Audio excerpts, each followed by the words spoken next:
सदक़ल्लाहुल मौलानाल अज़ीम व सदक़ बल्लगना रसूलुहुन नबियुल अमीनुल मतीनुल करीम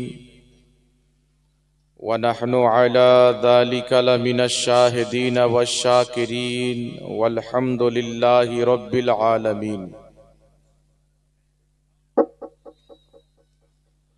अहले सुन्नत का है बेड़ा पार अस्हाबे हुजूर, अहले सुन्नत का है बेड़ा पार अस्हाबे हुजूर, नज्म है और नाव है इतरत रसूलुल्लाह की।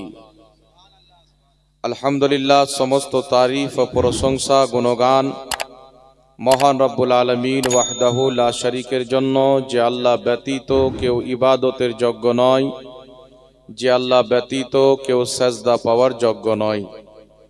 যে মহান রব্বুল আলামিনের জাত ও সিফাতে কোনো রকমের কোনো শরীক বা অংশীদার নাই, যিনি আমাকে আপনাকে লৌহ কলম আরশে আজম কুল কায়নাতকে সৃষ্টি করেছেন, যিনি কুল কায়নাতের রিজিক দাতা সৃষ্টিকর্তা, সেই মহান রব্বুল আলামিনের অগণিতবার অসংখ্যবার শুকরিয়া আদায় করি, যিনি তার সৃষ্টির মধ্যে মানব জাতিকে সর্বশ্রেষ্ঠ বানিয়েছেন এবং তার দয়াতে তার মেহেরবানিতে আমাদেরকে তার আখরি নবী সাল্লাল্লাহু আলাইহি ওয়াসাল্লামের উম্মত বানিয়েছেন।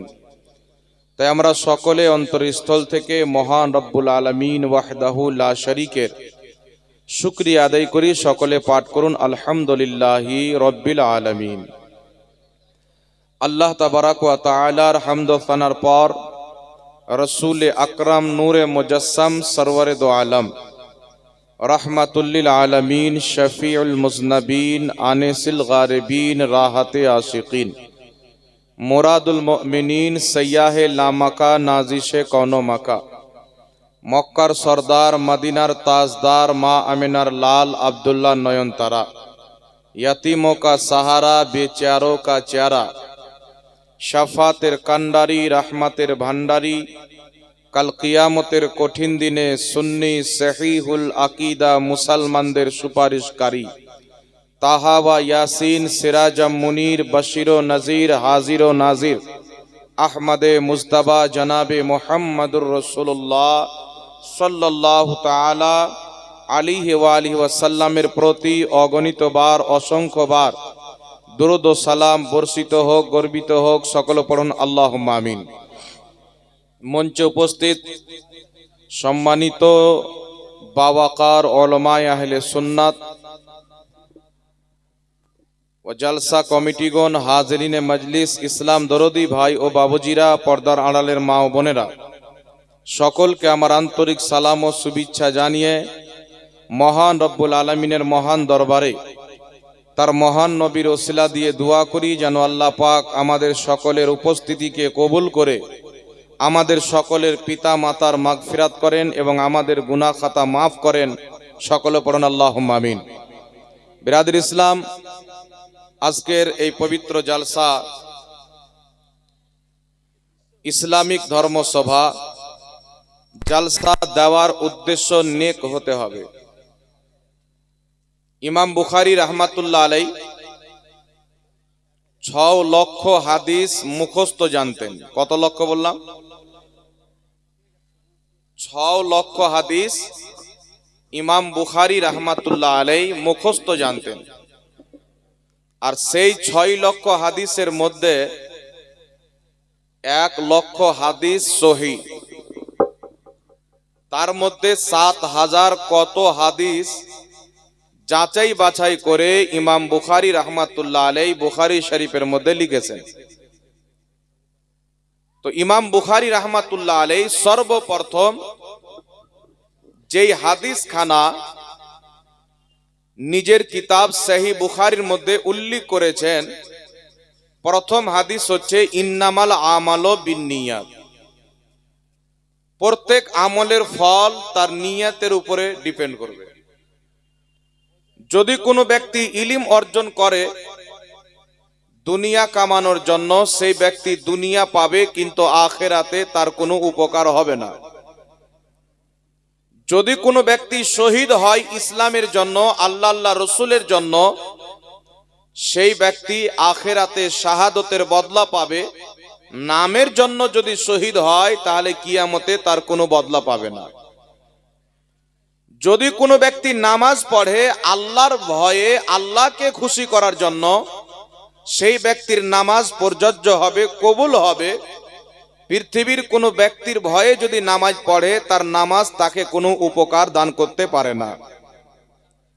তো তেমনি ভাবে যে কোনো কাজ করবে নেকির কাজ, তো আপনার নিয়ত হতে হবে আল্লাহ তাবারাক ওয়া তাআলার জন্য। আপনি যদি জালসা দেন তো নিয়ত হবে এই জালসা মানুষকে শিক্ষা দেওয়ার জন্য দিচ্ছি, যাতে ফিতনা ফাসাদের যুগে মানুষের ইমানের হিফাজত হয়, মানুষের আমলের হিফাজত হয়, মানুষের আকাইদের হিফাজত হয়। তো যদি আপনার নিয়ত থাকে যে জালসা দিয়ে আমি নাম কামাবো বা মেলা টেলা বসে টাকা ইনকাম করব, তাহলে আপনি কিন্তু কোনো নেকি পাবেন না। জালসা দেওয়ার উদ্দেশ্য হবে এখানে আলিম ওলামারা এসে আল্লাহ তাবারাক ওয়া তাআলার বাণী শোনাবেন, যাতে মানুষ কিছু উপকৃত হবে। ইমাম তাবরানী রাহমাতুল্লাহ আলাইহি মুআজামুল আওসাত লিব তাবরানীর মধ্যে হাদিস নিয়েছেন, রাসূলে পাক সাল্লাল্লাহু আলাইহি ওয়াসাল্লাম বলেন, হয়তো তুমি আলিম হও, নচেত আলিমের কাছে শিক্ষা গ্রহণ করনেওয়ালা তালিবে ইলম হও, নচেত আলিমকে শুননেওয়ালা হও, নচেত আলিমকে ভালোবাসনেওয়ালা হও। এই চারটার মধ্যে যদি কোনোটাই না হতে পারো তাহলে তুমি ধ্বংস হয়ে যাবে, তুমি বরবাদ হয়ে যাবে। এই জন্য পৃথিবীর মুসলমান আলিমকে শোনার জন্য এই জালসার ব্যবস্থা করা হয় শরিয়ত শিখার জন্য। রাসূলে পাক সাল্লাল্লাহু আলাইহি ওয়াসাল্লাম বলেন, ইমাম ফখরুদ্দিন রাজি তাফসিরে কবিরের মধ্যে হাদিস উল্লেখ করেছেন, যখন কোনো ব্যক্তি ইলমে দ্বীন শিখবো বলে, ধর্মের জ্ঞান অর্জন করব বলে জালসার দিকে হোক, মাদ্রাসার দিকে হোক, যে কোনো প্রতিষ্ঠানের দিকে হোক, জ্ঞান শিখবো বলে নিয়ত করে, আল্লাহ পাক সঙ্গে সঙ্গে তার প্রতি রহমতের ফেরেশতা নিক্ষেপ করে। সেই ব্যক্তি যখন বাড়ি থেকে বেরিয়ে যায়, সাইয়েদনা জিবরিল আলাইহিস সালাতু ওয়াস সালাম তার কদম তলে নিজের ডানা বিছিয়ে দেয়।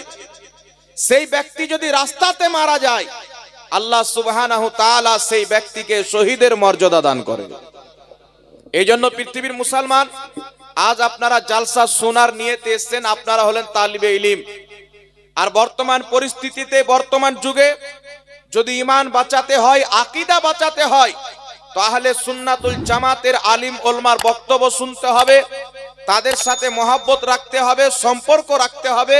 তাহলে আপনাকে দুনিয়াতে কোনো ব্যক্তি পথভ্রষ্ট করতে পারবে না।